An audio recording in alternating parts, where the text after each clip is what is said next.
नमस्कार दोस्तों, आप सबका स्वागत है एक और इम्पोर्टेंट और डिटेल्ड लीगल कॉन्सेप्ट के एक्सप्लेनेशन में, जिसका नाम है पब्लिक इंटरेस्ट लिटिगेशन यानी पीआईएल।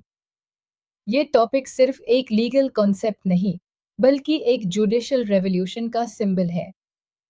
पीआईएल ने जुडिशरी को आम आदमी से जोड़ दिया, गरीबों, मजबूर लोगों और अन्य लोगों तक इंसाफ पहुंचाया जो कोर्ट तक जाने की हालत में भी नहीं थे। आज के इस वीडियो में हम करीब 3000 प्लस शब्दों में समझेंगे पीआईएल का मीनिंग, उसका एवोल्यूशन कॉन्स्टिट्यूशन में, उसकी जगह, लैंडमार्क केसेस, उसके एडवांटेजेस और मिसयूज, और एंड में एक कंक्लूजन जो एग्जाम और रियल लाइफ दोनों में काम आएगा। तो बिना किसी देरी के चलिए शुरू करते हैं। एक, पीआईएल का अर्थ और कंसेप्ट। पीआईएल का फुल फॉर्म है पब्लिक इंटरेस्ट लिटिगेशन।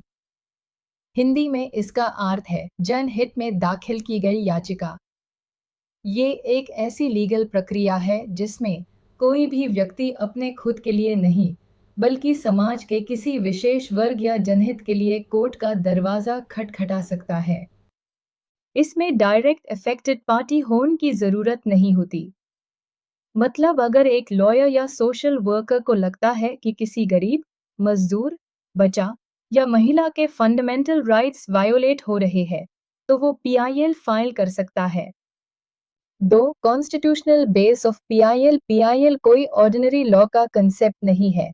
इसका बेस इंडियन कॉन्स्टिट्यूशन के अंदर ही है, जिसमें कुछ पावरफुल आर्टिकल्स है। आर्टिकल 32, सुप्रीम कोर्ट अगर किसी के फंडामेंटल राइट्स वायोलेट हो रहे हो, तो वो डायरेक्ट सुप्रीम कोर्ट जा सकता है। आर्टिकल 226, हाई कोर्ट से आर्टिकल हाई कोर्ट को पावर देता है कि वो रिट्स इशू कर सके जब किसी सिटीजन के लीगल या फंडामेंटल राइट्स वायोलेट हो रहे हो। इसके अलावा directive principles of state policy part 4 भी पीआईएल के स्पिरिट को सपोर्ट करते हैं। ये नॉन जस्टिसेबल है, लेकिन पीआईएल के थ्रू कोर्ट्स ने इन्हें एनफोर्सेबल बनाया। 3. Evolution of PIL in India phase 1, 1980s शुरुआत का दौर। इस दौर में पीआईएल का जन्म हुआ। कुछ विजनरी जजेस जैसे justice PN Bhagwati, justice VR Krishna Iyer, इन्होंने कहा कि जस्टिस सबके लिए होना चाहिए, सिर्फ उनके लिए नहीं जो अफोर्ड कर सके। Example, Hussainara Khatoon v, state of Bihar, 1979। हजारों अंडर ट्रायल प्रिजनर्स जेल में थे बिना ट्रायल के। कोर्ट ने उन्हें रिलीज करने का ऑर्डर दिया। Phase 2, 1990s expansion. इस दौर में पीआईएल का स्कोप बढ़ा। Environmental cases, public corruption, labour rights, public health. Example, MC Mehta v, union of India, clean Ganga, vehicle pollution, factory safety, सब पीआईएल के जरिए लाए गए। Phase 3, 2000s onwards activism. Court ने गवर्नेंस में एक्टिवली इंटरवीन करना शुरू किया। Electoral reforms, police reforms, sexual harassment laws. Example, Vishakha v, state of Rajasthan, 1997। Sexual harassment के खिलाफ गाइडलाइंस बनाई गई। 4. पीआईएल कौन कर सकता है?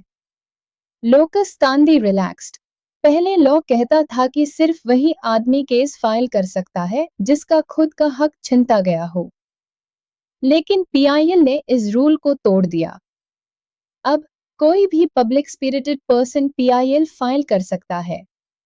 एनजीओ, सोशल एक्टिविस्ट, लॉयर या जर्नलिस्ट। कोर्ट खुद भी सुओ मोटो केस स्टार्ट कर सकता है, जैसे न्यूज़पेपर या टीवी रिपोर्ट देख के। 5. किस किस मामले में पीआईएल फाइल की जा सकती है?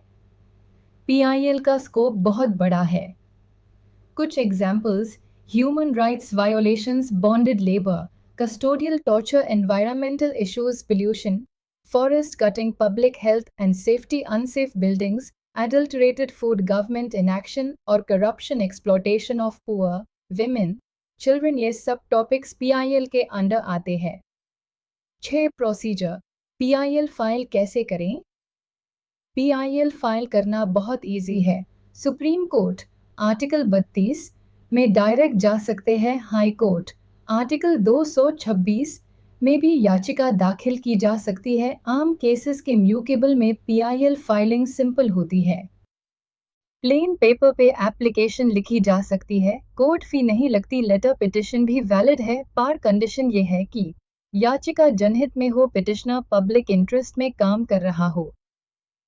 7 landmark judgments in PIL A Hussainara Khatoon v state of Bihar 1979 under trial prisoners की रिलीज का मामला B Bandhua Mukti Morcha v union of India 1984 bonded labour के खिलाफ पीआईएल कोर्ट ने इंक्वायरी और रिफॉर्म्स का ऑर्डर दिया। C MC Mehta cases clean Ganga oleum gas leak vehicle emission norms सब में पीआईएल से चेंजेस लाए गए। D Vishakha v state of Rajasthan 1997 workplace sexual harassment के खिलाफ गाइडलाइंस बनाई गई। ई शीला बरसे हुई state of Maharashtra women prisoners के राइट्स का प्रोटेक्शन। 8 फेड एडवांटेजेस ऑफ पीआईएल के कई पॉजिटिव्स है।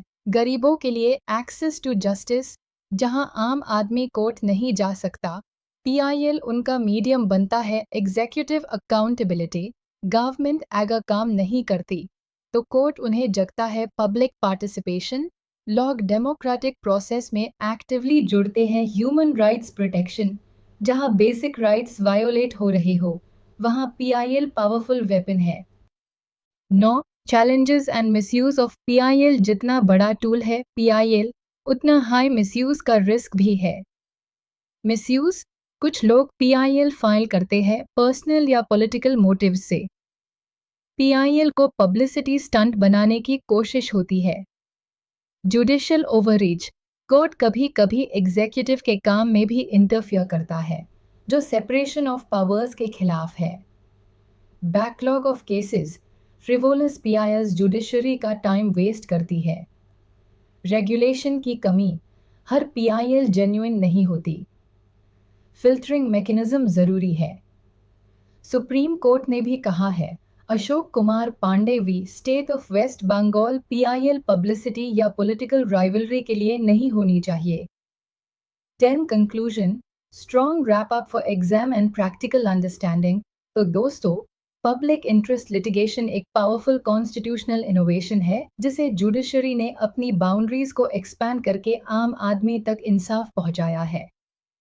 पीआईएल ने जुडिशरी को एक प्रोएक्टिव वॉचडॉग बनाया जो राइट्स का प्रोटेक्शन करती है, एनवायरमेंटल सेफगार्ड्स देती है, गवर्नेंस में अकाउंटेबिलिटी लाती है, लेकिन पीआईएल का मिसयूज जुडिशरी की क्रेडिबिलिटी को हार्म करता है। इसलिए कोर्ट और पिटिशनर्स दोनों की जिम्मेदारी है कि पीआईएल का उसे सही इंटेंशन से हो। आखिर में, पीआईएल एक डेमोक्रेटिक गिफ्ट है जिसका यूज संविधान की रोशनी में होना चाहिए, न कि पर्सनल या पॉलिटिकल गेन के लिए। अगर आपको ये एक्सप्लेनेशन अच्छा लगा हो तो लाइक करें, कमेंट करें और शेयर ज़रूर करें। अगर आप लॉ स्टूडेंट हैं तो इस टॉपिक को याद रखने के लिए शॉर्ट नोट्स बनाएं। चैनल को सब्सक्राइब करना ना भूलें फॉर मोर लॉ कंटेंट। मिलते हैं अगले टॉपिक के साथ। तब तक के लिए पढ़ो और समझो, कानून तुम्हारे साथ है। धन्यवाद और जय हिंद।